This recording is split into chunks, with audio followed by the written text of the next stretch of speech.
Living Doll was recorded at Abbey Road Studios, the world-famous studio in London, England, on April the 28th, 1959. It was actually recorded by Cliff Richard and the Drifters, as they were then known. It topped the charts in July of the same year, 1959. Okay, let's get down to business. Living Doll starts with the chorus, which features Bruce on rhythm guitar, which is acoustic guitar, by the way. Clearly I'm on electric here, but if I may, I'll just briefly demonstrate the kind of thing that Bruce was doing, in open position, unsurprisingly. And I should add that it's a real country sort of feel to it. That said, it's got an accent on beats 2 and 4. I do believe Bruce starts with a kind of a 4 feel, accenting 2 and 4, as in a 1, 2, 3, 4, 1, 2, 3, 4. Clearly I'm accenting the backbeat, as it's known. The backbeat is beats 2 and 4. Up to speed, a 1, 2, 3, 4. If you were playing this alone at home, just for your own recreation, perhaps you'd like to play the bass notes. On the record, of course, there was bass guitar being played, but if you're playing by yourself, you may wish to go bass note, strum, low bass note, low E, strum. So, to be clear, it starts off in 4s, but then it kind of picks up and develops a light shuffle, as follows. A 3, 4.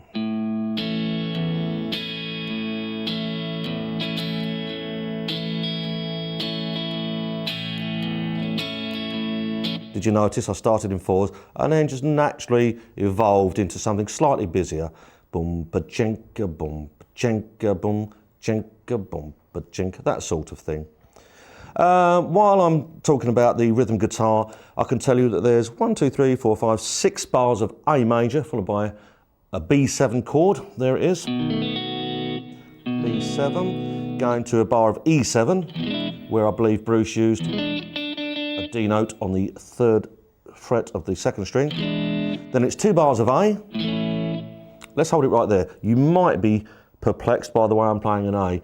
There are several ways to play it. It all sounds the same. The way I do it with my fairly small hands is using fingers 2, 3 and 4. That's how I often play my country style strumming. But to continue, you could play it like that. Many people play it like that. Personally, I rarely do. That's the way you may know it, fingers 1, 2 and 3. You might even see it being played like that. It really doesn't matter. Use whatever's comfortable for you. Anyway, after those 2 bars of A, there's an F-sharp 7, and allow me to show you that. This is the rhythm guitar part. A bar E shape at the 2nd fret, like so, but remove your little finger. So you hear that sound, the note of E on the 2nd fret of the 4th string, in amongst the F-sharp 7.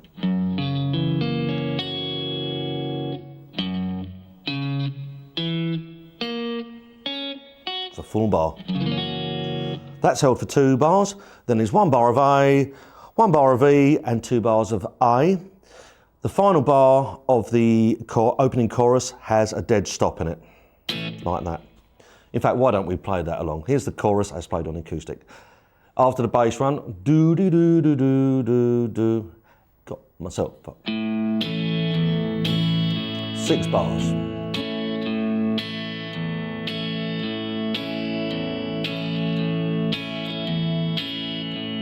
B7, E7, 2 bars of A, 2 bars of F-sharp 7, bar of A, bar of E, 2 bars of A with a stop. Okay, that's the chorus. Very countrified, I'm sure you'd agree. Speaking of which, if you're a Hank Marvin fan, as I'm sure you are, that's why you built this DVD, surely, you'll know that Hank idolised, amongst others, but in particular, James Burton, who came to fame with Ricky Nelson, as seen on the Ozzie and Harriet show, Ozzie and Harriet being Ricky Nelson's parents. Anyway, young James Burton, teenage James Burton, was a huge influence on Hank Marvin. I'm sure he'd admit to that, no doubt. More to the point, I suspect that Hank's roots, or certainly this song, the roots of this song, so to speak, I would say date back to the Hank Williams period. There are many generations of Hank Williams. I think it's to generation 3 now, Hank Williams the 2nd and 3rd. Regarding Hank Williams himself, for those of you who are familiar with this style, songs like You're Cheating Heart, that sort of thing. If I may, just very briefly give you a glimpse of that, you know. Okay, more to the point, what Hank was doing, what Hank Marvin was doing in Living Doll, I would assert is very much reminiscent of the playing of the guitarist of Hank Williams. Namely, Jimmy Short, Braxton Schubert, and possibly even Don Helms. Those were the guitarists who worked with Hank Williams from time to time. I'm talking about this sort of thing.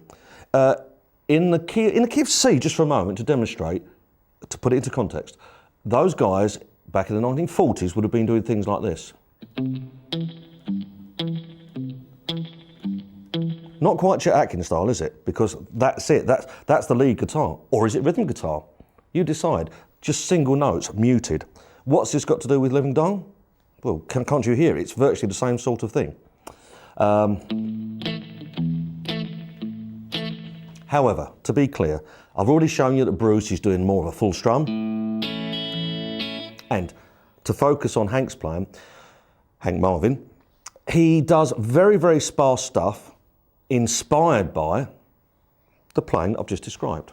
So without any further ado, what does Hank actually play? It's very, very little. And with the greatest respect, it doesn't seem to make much sense on its own.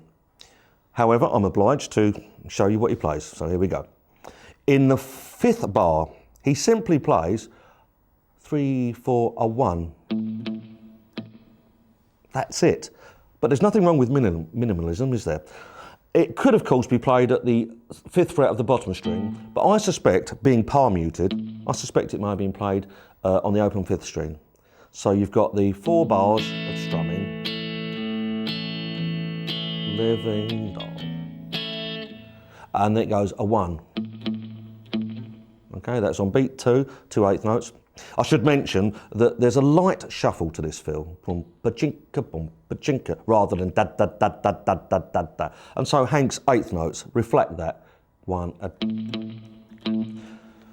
I hope this is making sense. They're just simple little notes which are just given a little percussive feel. Certainly in the first chorus, I don't hear any pattern emerging. I'll say it one more time. It's just a little noodling, and I say that with respect. Okay, in the 8th bar of this opening chorus, after the B7, when it goes to E7, Hank does a little rundown. And, I'll say again, it's absolutely the sort of thing that those guitarists would have played with Hank Williams. This sort of thing.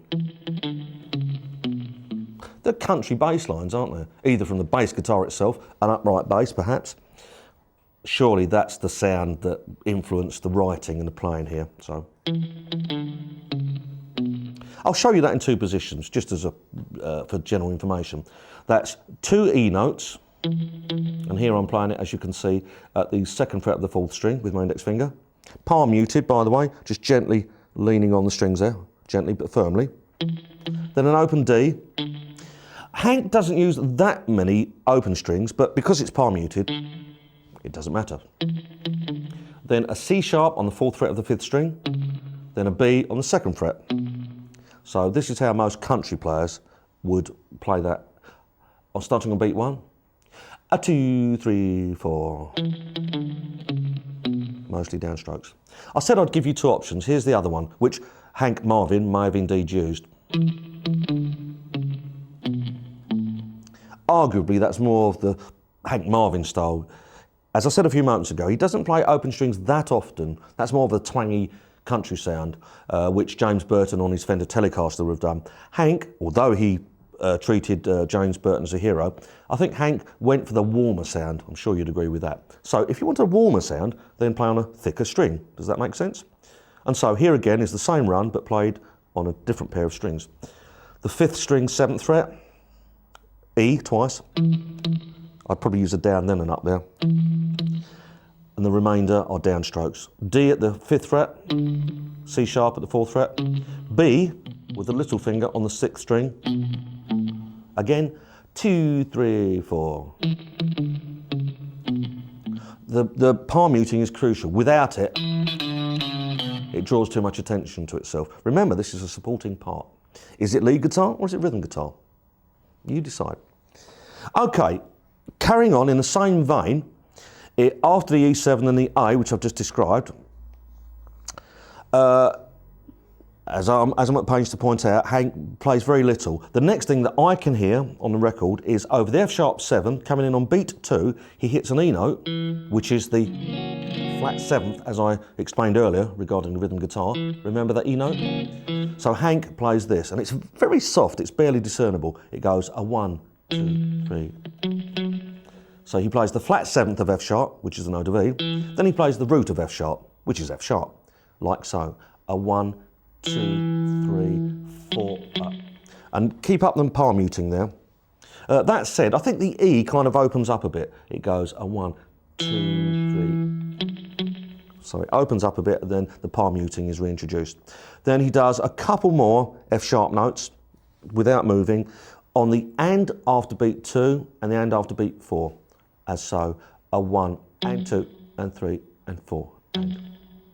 Like I said a few minutes ago, with respect, I don't hear any particular rhythmic pattern or scale going on. They're just little touches, literally little touches. So over the F-sharp 7 chord, he plays a 2, 3, 4, a 1, 2, 3. In isolation, without a band around me, that sounds really odd. But in context, it's perfect. Minimalism is good. Hank, as you well know, is very tasteful. So learn from that. Moving swiftly along, over the next 2 bars he plays precisely nothing. There's minimalism for you. Over the next bar, as we head out of the opening chorus, he does a run which is reminiscent of the one I showed you earlier. Do you remember that? But this time it's starting on a higher note, the note of F sharp on the 4th string, 4th fret. That's the 6th scale step of A. Hank, using the palm muting, plays 2 F sharps with the 3rd finger, no doubt. Then 2 E's, then a C natural at the 3rd fret of the 5th string, followed by a B on the 2nd fret, and that resolves down to the tonic or keynote A. That phrase, incidentally, starts on beat 2, so it's a 2, 3, 4, a 1, slowly, a 3, 4, a 1,